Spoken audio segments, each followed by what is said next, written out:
السلام علیکم ناظرین، بیٹھک ود شائرین کے ساتھ آج ہم ایک بہت اہم موضوع پر بات کریں گے۔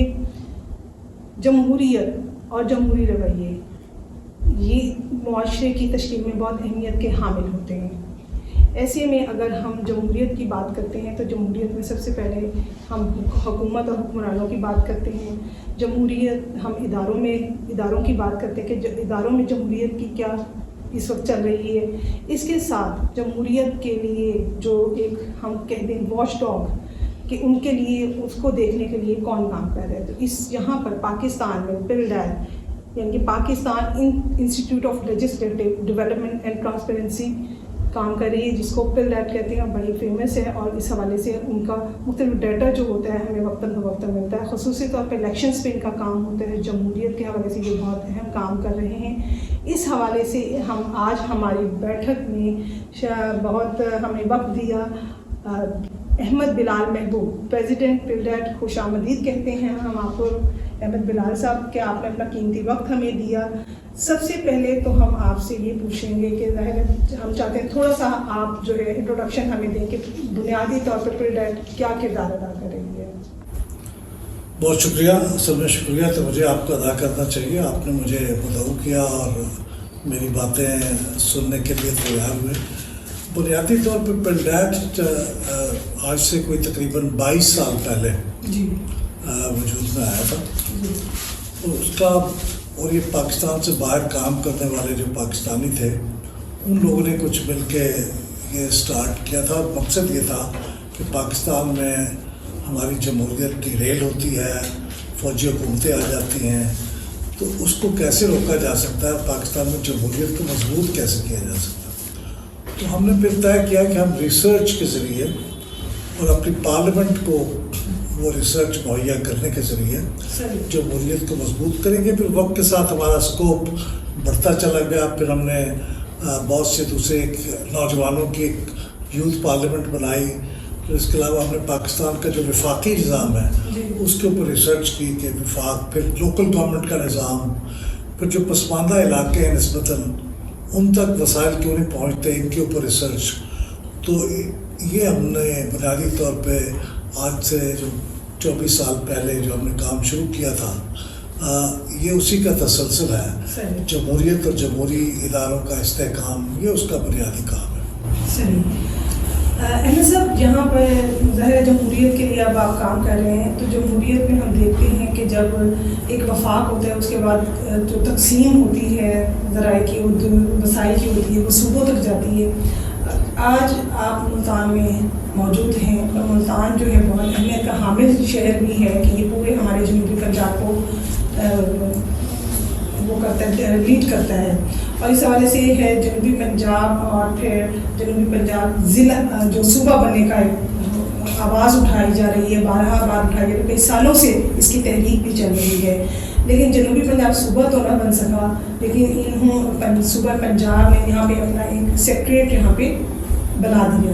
تو آپ کیا سمجھتے ہیں کہ یہ جو سیکریٹریٹ ہے یہ جمہوریت کے حوالے سے جو ہے وہ کیا یہاں اس کے فوائد جو ہیں ہم عوام کو پہنچیں گے، اس سیکریٹریٹ کے بننے سے کیا فائدہ ہوگا؟ دیکھیے، بنیادی بات تو یہ ہے کہ پنجاب ایک بہت بڑا صوبہ ہے جی، اور میں ایگزیکٹ نمبر تو نہیں بتا سکتا، لیکن درجنوں ملک ایسے ہیں جو پنجاب سے چھوٹے ہیں۔ جی، اس کا مطلب ہے کہ وہ ملک بن کے بھی اپنے معاملات کو اچھے طریقے سے چلا رہے ہیں، اور پنجاب جو ان ملکوں سے بڑا ایک خطہ ہے، جی، اس کو اگر ہم ایک صوبے کی حیثیت سے، ایک اکائی کی حیثیت سے چلانا چاہیں گے تو ایک مینجمنٹ کے پوائنٹ آف ویو سے بڑا مشکل کام ہوگا۔ تو اس کے لیے بہت ضروری ہے کہ اس کو ڈیوالو کیا جائے، ڈیولوشن کی جائے۔ وہ ڈیولوشن کی شکل ایک تو یہ ہو سکتی تھی کہ جو عوام کے مطالبے تھے کہ صوبہ بنایا جائے جنوبی پنجاب کو، جو کہ 35% ہے پنجاب پورے کی آبادی کا، اور کچھ کا پھر خیال یہ تھا کہ ایک صوبہ نہ بنایا جائے، 2 صوبے بنائے جائیں، کیونکہ باولپور کی اپنی ایک تاریخی ایک ریاستی حیثیت تھی، تو اس کو ریسٹور کیا جائے۔ تو بنیادی جو آرگیومنٹ ہے ساؤتھ پنجاب سیکریٹریٹ کا وہ تو یہ ہے کہ یہ ڈیولوشن ہونی چاہیے، یعنی اختیارات کی نچلے سطح پر منتقلی ہونی چاہیے۔ اور ہوا یہ کہ یہ صوبے بننے کا عمل جو کہ بہت کمپلیکس ہوتا ہے، اس کے لیے آئینی ترمیم چاہیے ہوتی ہے، قومی اسمبلی میں بھی 2/3 میجورٹی چاہیے، سینٹ میں بھی 2/3 چاہیے، اور متعلقہ صوبے میں بھی 2/3 میجورٹی چاہیے، یعنی پنجاب میں. تو یہ 2/3 میجورٹی کسی ایک جماعت کو یا اس صوبے کے حامی لوگوں کو حاصل نہیں تھی. تو مناسب یہ سمجھا گیا کہ جب تک وہ صوبہ نہیں بن پاتا تو کم از کم اختیارات کو نیچے منتقل کرنے کے لیے ایک سیکریٹریٹ بنا دیتے ہیں جو جنوبی پنجاب کے معاملات کو دیکھے، لوگوں کو ٹریول کر کے ہر معاملے کے لیے لاہور نہ جانا پڑے، ہر چیز کی منظوری لاہور نہ جائے، اور یہ جو سروسز کی فراہمی ہے، پانی کی، سیوریج سسٹم کی، سینیٹیشن کی، بجلی، اس طرح کی دوسری چیزیں جو کہ صحت کی، تعلیم کی، یہ چیزیں ذرا بہتر فراہم ہو سکیں ایفیشینٹلی. تو یہ 2-3 وجوہات تھیں جن کی بنیاد پہ یہ ایک ایکسپیریمنٹ میں سمجھتا ہوں کیا گیا کہ ساؤتھ پنجاب سیکریٹریٹ بنایا جائے. اچھا احمد صاحب، آپ نے بڑی اچھی بات کی. میں سیکریٹریٹ کے حوالے سے بات کروں گی. ایک ملتان میں کام کرے، ایک بھاول جو آفس کام کرے، آپ کیا سمجھ، اور اس میں انہوں نے ظاہر مختلف جو ڈپارٹمنٹس ہیں کچھ ملتان کے حوالے کیے ہیں، کچھ بہاول کے حوالے سے، تو آیا کہ یہ ٹھیک ہے؟ آپ کیا سمجھیے تقسیم ٹھیک ہے؟ اگر تو آپ پیورلی مینجمنٹ کے حوالے سے دیکھیں نا، ایک ایڈمنسٹریشن کے حساب سے، تو وہ تو اس چیز کو ذرا پیچیدہ بنا دیتا ہے کہ 2 جگہوں پہ سیکریٹریٹ ہو.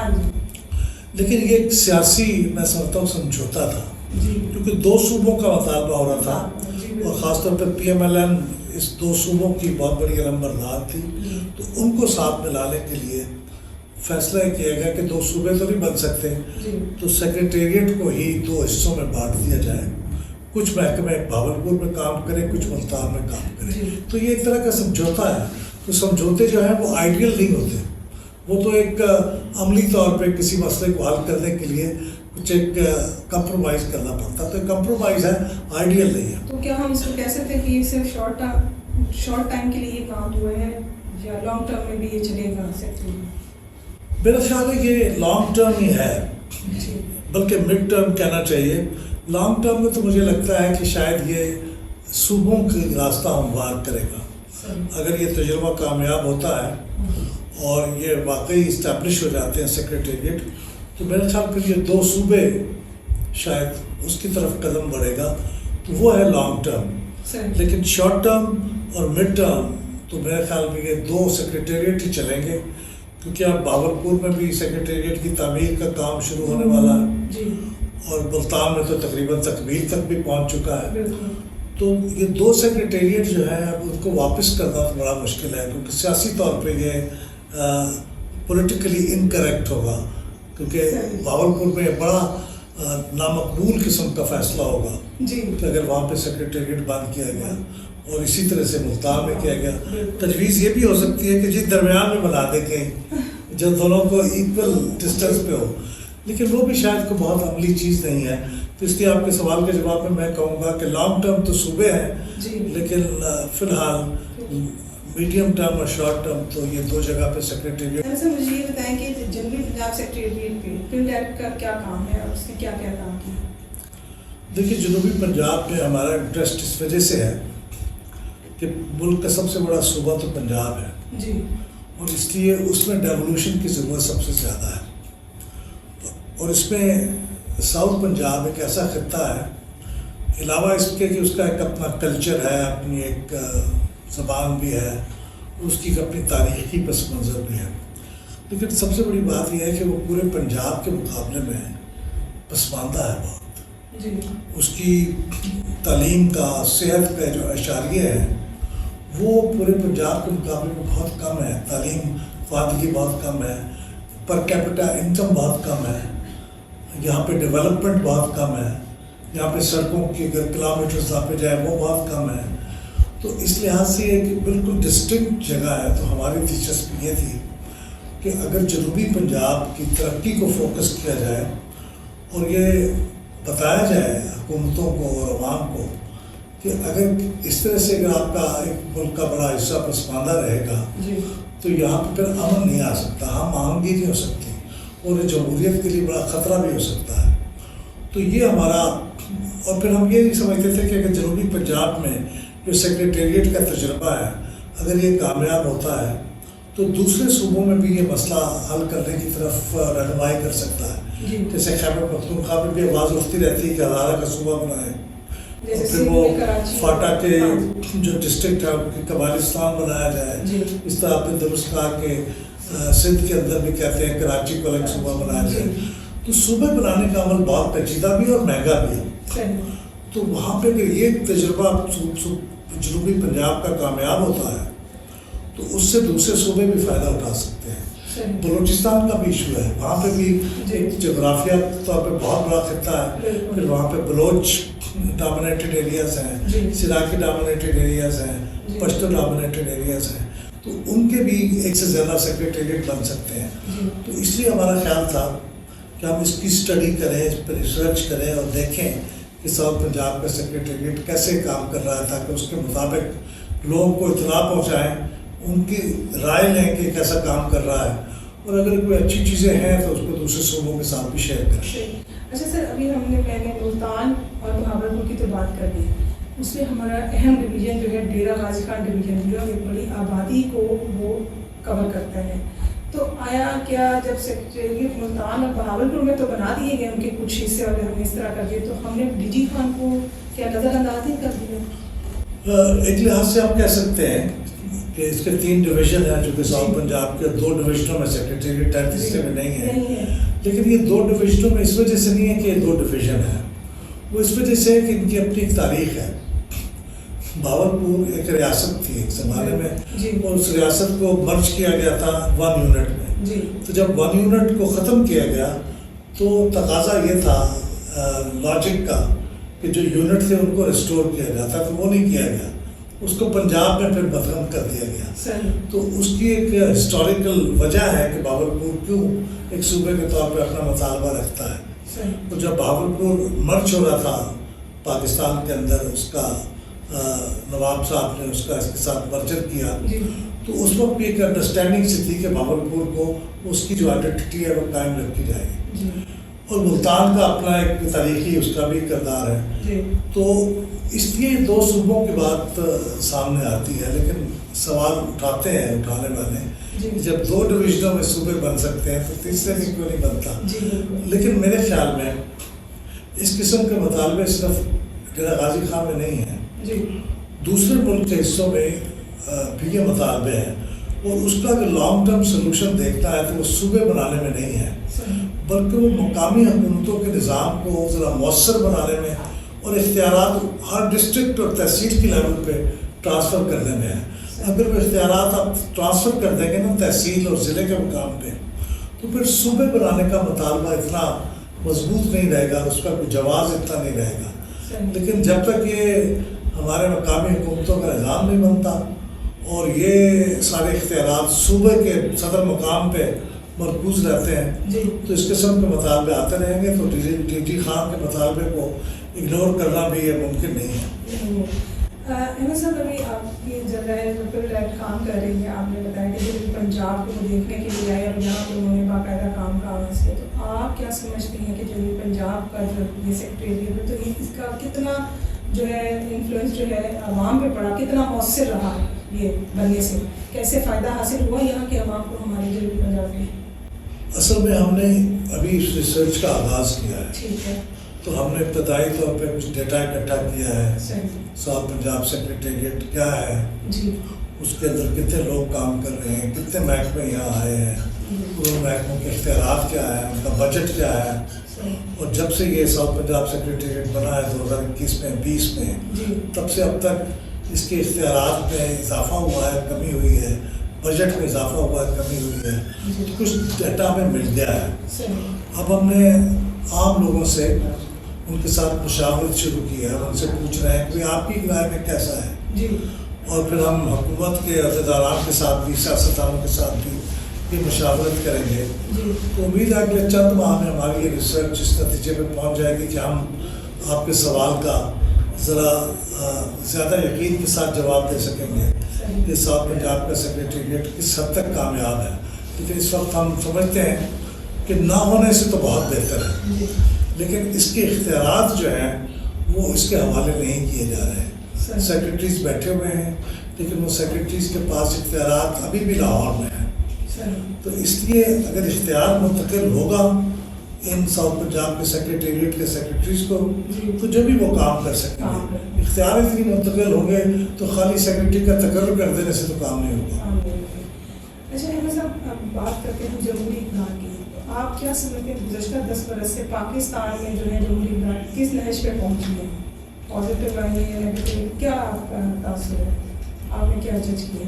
جمہوریت کا پاکستان میں نہیں دنیا بھر میں کچھ ادارے ہیں جو مانیٹر کرتے ہیں اور ہر سال اس کی ایک رپورٹ جاری کرتے ہیں.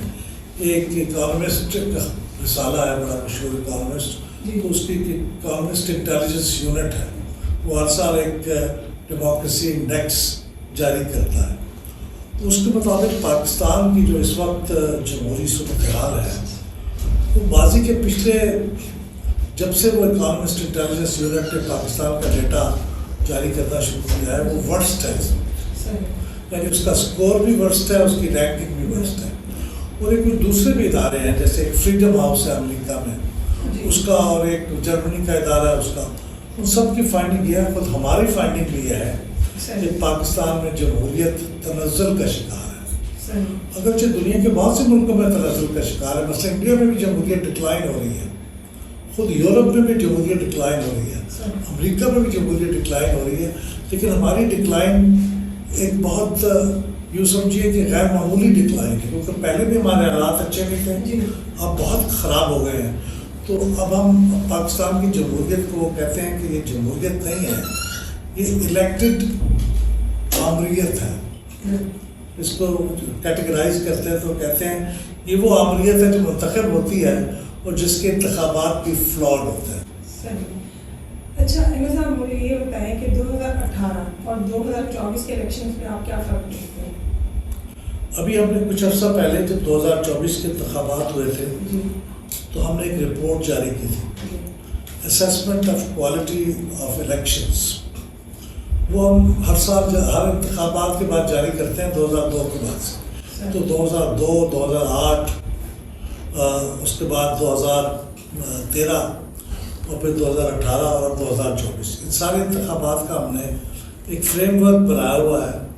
اس کے حساب سے ان کی اسکورنگ کرتے ہیں اور پھر دیکھتے ہیں کہ یہ انتخاب دوسرے انتخابات کی نسبت اس کا کیا تقابل ہے. تو ہمارے اس جائزے کے مطابق 2024 کا جو انتخاب ہے وہ 2018 سے بھی کم درجے کا انتخاب تھا. یعنی اس کی کوالٹی خراب تھی 2018 کے مقابلے میں. اگرچہ 2018 میں بھی بہت خرابیاں تھیں، اس وقت بھی پری پول ریگنگ کے ذریعے ایک جماعت کو وکٹمائز کیا گیا اور اس کو الیکشن میں حصہ نہیں لینے دیا گیا. اور یہ کام 2024 میں بھی ہوا.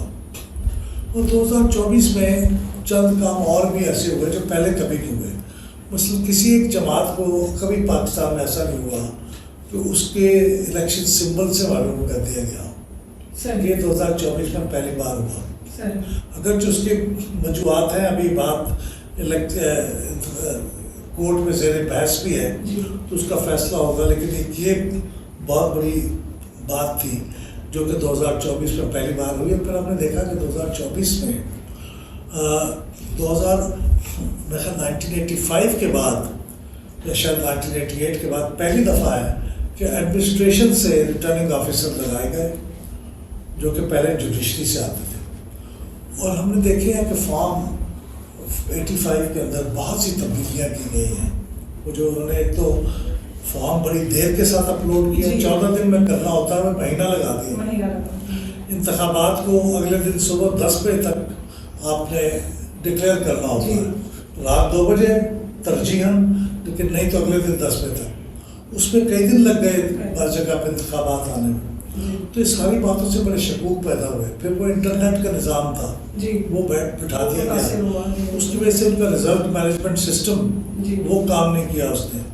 تو اس سے بہت شکوک پیدا ہوئے ہیں اور ان کے نتیجے میں ہمارا خیال تو یہ ہے کہ 2024 کے انتخابات پیسے کے مجموعی 2018 کے انتخابات کے مقابلے میں کم درجے کے تھے، کم فری اینڈ فیئر تھے.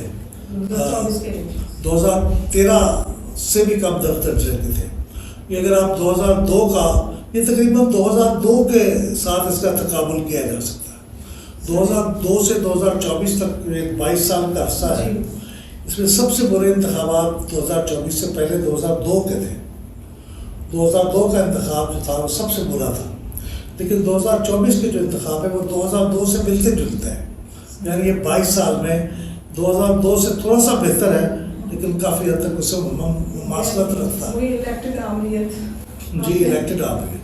جی جی ہم نے آپ سے بڑے کچھ سوالات تو کر ہی لیے، لیکن ظاہر ہے جب کوئی شخصیت آتی ہے تو اپنی ذاتی زندگی کے بارے میں بھی بتاتی ہے، اپنے سفر کے بارے میں بھی بتاتی ہے. تو میں چاہوں گی کہ آپ ہمارے ناظرین اور سامعین کو اپنی زندگی کے بارے میں بتائیں کہ آپ نے کہاں سے، آپ کا ہوم ٹاؤن کون سا ہے، کہاں سے سفر کا آغاز کیا اور کس طرح یہاں تک پہنچے.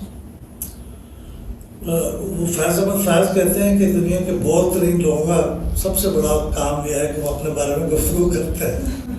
لیکن اب آپ نے پوچھا ہے تو میں عرض کرتا ہوں. میرا تعلق رحیم یار خان سے ہے، رحیم یار خان شہر سے، اور میری ابتدائی تعلیم بھی وہیں پہ ہوئی ہے. لیکن بعد میں چونکہ میں انجینئرنگ کی طرف گیا تو انجینئرنگ یونیورسٹی اس وقت لاہور میں تھی. پھر میں نے Lahore university of engineering and technology سے 1973 میں، جو ایکچولی 1972 تھا لیکن وہ اس زمانے میں مظاہرے وغیرہ ہو رہے تھے، تو 1973 میں نے انجینئرنگ کی. وہاں سے پھر میں ملک سے باہر چلا گیا. میں نے اپنی زندگی کا جو عملی زندگی ہے اس کا بڑا حصہ یا امریکہ میں گزارا ہے یا سعودی عرب میں گزارا. تو وہاں سے جب میں واپس آیا تو ہم طے کر کے آئے تھے کہ میں نے انجینئرنگ تو اپنے والد صاحب کے کہنے کی وجہ سے ڈراپ کی تھی. تو میری خواہش تھی کہ میں کوئی پولیٹیکل انجینئرنگ ہے اس پہ کام کریں. جی ہیومن انجینئرنگ پہ کام کریں. تو میں انجینئرنگ یونیورسٹی میں جب تھا تو اس زمانے میں اسٹوڈنٹس یونینز ہوتی تھی، تو میں اس کا منتخب پریزیڈنٹ بھی تھا 72-73 کے سیشن میں. تو اس سے مجھے جو سیاسی معاملات ہیں ان سے دلچسپی پیدا ہوئی. تو اب عملی سیاست میں تو میری دلچسپی نہیں تھی، کیونکہ میں عملی طور پہ سیاستدانوں کو میں سمجھتا ہوں بہت مصنون لوگ ہیں، وہ اتنی محنت بھی کرتے ہیں، بھاگ دوڑ بھی کرتے ہیں، بہت گالیاں بھی کھاتے ہیں. تو اس لیے میرا اس میں انٹرسٹ نہیں تھا. لیکن جو تھیوریٹیکل پالیٹکس ہے، ریسرچ پالیٹکس، وہ اس پہ میرا شوق تھا. تو پھر یہ ادارہ اس وجہ سے بنا، میں نے کچھ ہم خیال لوگوں نے مل کے بنایا. تو پھر میں نے اب انجینئرنگ 1998 تک میں نے انجینئرنگ کی. یعنی تقریباً میں نے یوں سمجھیے کہ 25 سال پورے کر لیے انجینئرنگ کے. تو پھر اس کے بعد میں نے نیا جنم لیا پولیٹیکل ریسرچ کا. تو تب سے میں اس میں کام کر رہا ہوں اور میں بہت خوش ہوں. اور میں انجینئرنگ کرتے ہوئے تو کئی دفعہ میں دل کرتا تھا میں چھٹی کر لوں، لیکن یہ پولیٹیکل ریسرچ کا کام اتنا دلچسپ مجھے لگتا ہے کہ مجھے کبھی ضرورت ہی محسوس ہوئی کہ میں چھٹی کروں. یہ والی انجینئرنگ آپ کو مشکل نہیں لگی، ٹف نہیں لگی؟ بالکل نہیں لگی. اور خاص طور پہ میرا چونکہ ساؤتھ پنجاب سے تعلق ہے، تو میں ساؤتھ پنجاب کے معاملات پہ آپ نے پہلے سوال پوچھا تھا. تو اس میں ایک میرا پرسنل پریفرنس بھی ہے کہ میں ساؤتھ پنجاب کے ایشوز پہ ریسرچ کروں اور یہ دیکھوں کہ یہاں چیزیں کیسے بہتر ہو سکتی ہیں. احمد صاحب، ابھی آپ نے ریسرچ کا کام بتایا کہ آپ پولیٹیکل ریسرچ پہ بہت زیادہ فوکس کر رہے ہیں. ایک تو ہمارے ہاں ملک میں ریسرچ پہ کام بہت کام ہوتا ہے اوور آل بھی دیکھ لیں، اور اس پہ پولیٹیکل ریسرچ جو ہوتی ہے اور بھی میرے خیال میں مشکل ترین کام ہو جاتا ہے. تو کس طرح آپ کیا سمجھتے ہیں کہ یہ کیسا سفر رہا آپ کا؟ میں آپ سے اتفاق کرتا ہوں، یہ بہت مشکل کام ہے اور بہت ان اٹریکٹیو کام ہے. جسے کہتے ہیں نا کہ یہ کام ہے جس میں کوئی لوگوں کو اٹریکشن ہی نظر آتی، گلیمر نہیں ہے اس میں. لیکن میڈیا میں پھر بھی ایک گلیمر ہے، لیکن ریسرچ تو ایسی ہے جس میں گلیمر کوئی نہیں. تو اس لیے بہت کم لوگ اس کام کو کرتے ہیں اور یہی وجہ تھی ہمارے کرنے کی. ہم سمجھتے تھے بہت ویکیوم ہے اس میں. مثال کے طور سے آپ پارلیمنٹ دیکھیے، پارلیمنٹ کیسے کام کرتی ہے. دنیا کے ترقی یافتہ ملکوں میں پارلیمنٹ کے پاس ایک پورا ریسرچ کا بڑا بھرپور قسم کا ڈپارٹمنٹ ہوتا ہے. تو ہم نے جب کام شروع کیا تھا تو ہم نے دیکھا کہ پارلیمنٹس کے پاس اور صوبائی اسمبلیوں کے پاس ریسرچ کا جو ڈپارٹمنٹ ہے وہ برائے نام ہے، کوئی کام نہیں ہوتا. تو ہمیں یہ لگا کہ یہ ایک ایسا ویکیوم ہے جس کو ہم فل کرنا چاہیے. اور یہ بھی صحیح ہے کہ رسکی ہے.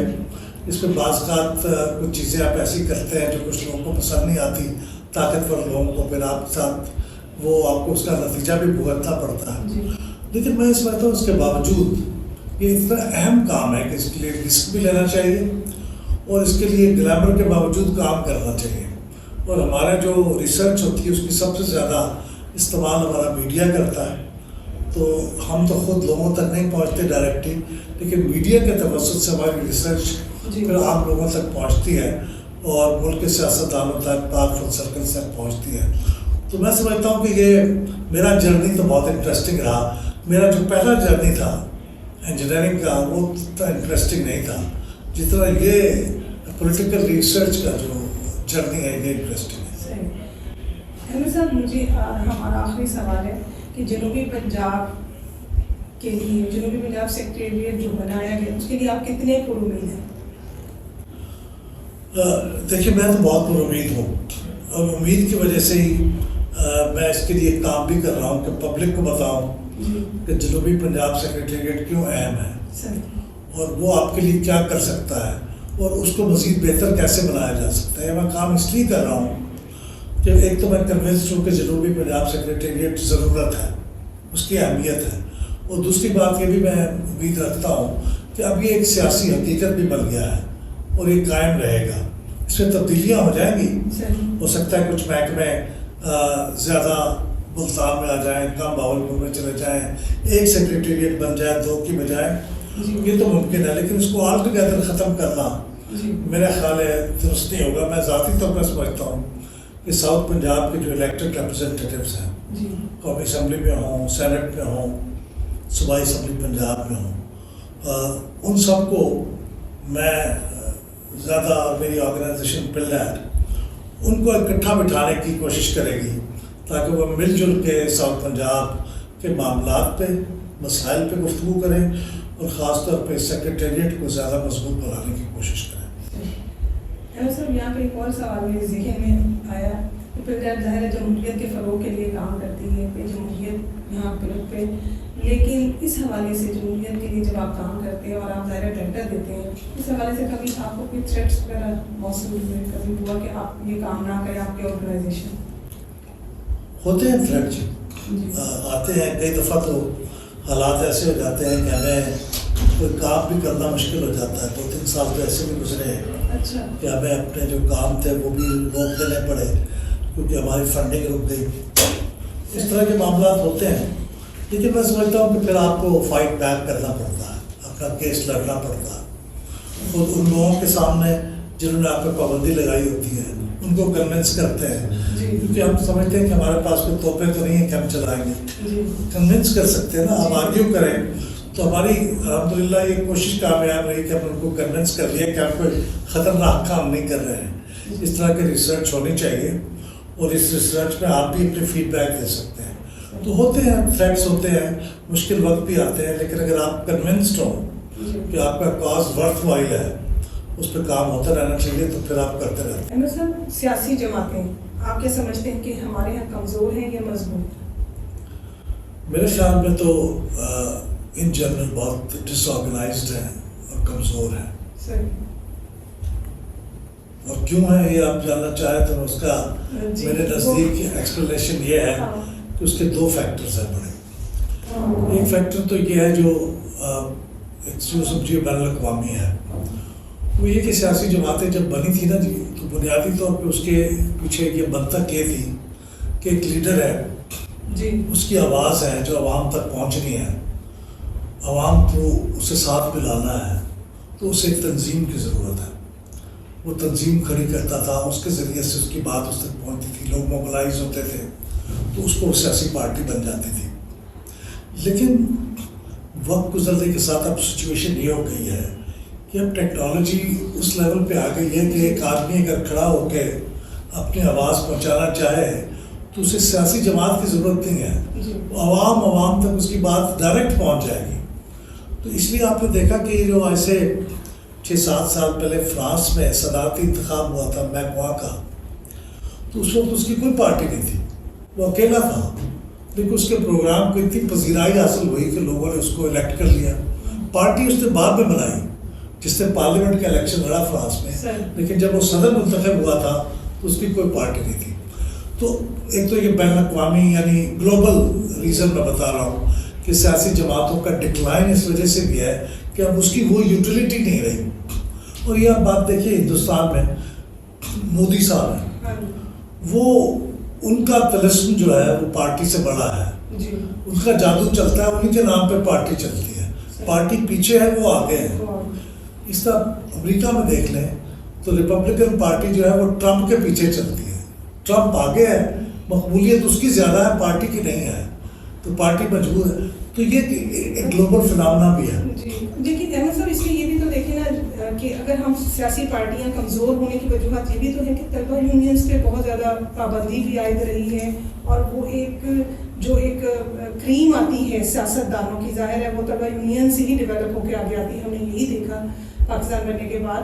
تو اب وہ چیز اسٹاپ ہو گئی ہے, تو آپ کیا یہ سمجھتے ہیں کہ یہ دوسری بات صحیح آپ کی. اگر ہم پاکستان کے کانٹیکس میں بات کریں, میں تو گلوبل بات کر رہا تھا, لیکن پاکستان کے کانٹیکس میں بات کریں تو سیاسی جماعتیں کمزور ہونے کی 2-3 بڑی وجوہات ہیں, لیکن بڑی وجہ ایک ہے کہ اس ملک کے اندر جمہوریت کو تسلسل سے کام کرنے کا موقع نہیں دیا گیا. مطلب ایسے ہی ہے نا جیسے وہ آپ پودا پہ لگائے ہیں چھوٹا سا, اور 1 مہینے کے بعد اس کو کھیڑ کے دیکھیں کہ اس نے جڑ پکڑی ہے کہ نہیں, وہ پھر لگا دیں تو ظاہر ہے وہ تو مر جائے گا, پھلے پھولے گا تو نہیں. تو آپ کو اسے موقع دینا ہوتا ہے. اگر تسلسل سے پاکستان میں جمہوریت چلتی رہتی 1947 سے, تو ہماری سیاسی جماعتیں بھی مضبوط ہوتی اور وہ شخصیات کے تسلط سے بھی شاید آزاد ہو جاتی, نئی قیادت اس کے اندر آتی, الیکشن ہوتے ہیں.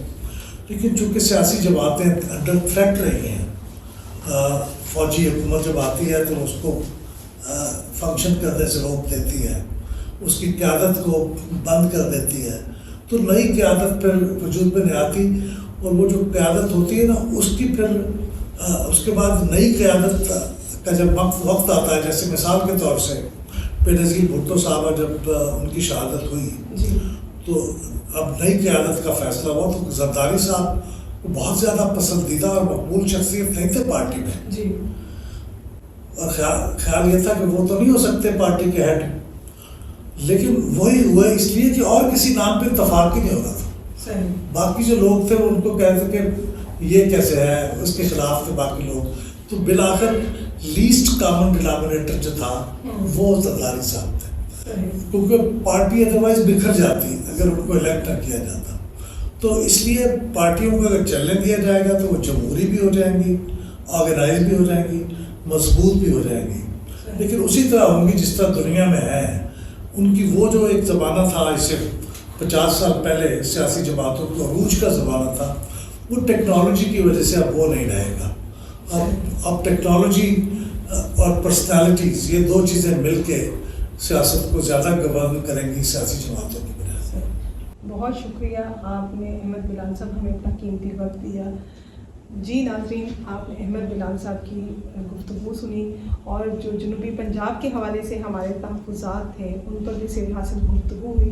ہم امید کر سکتے ہیں کہ جو کیولیٹ یہاں پہ کام کر رہا ہے اس کے لیے, جنوبی پنجاب سیکریٹریٹ کے لیے اور عوام کی فلاح و بہبود کے لیے, یقیناً اس کے جو عملی نفاذ ہوگا کچھ حد تک ممکن ہو سکے گا. اس کے ساتھ ہی ہمیں اجازت دیجیے. اللہ نے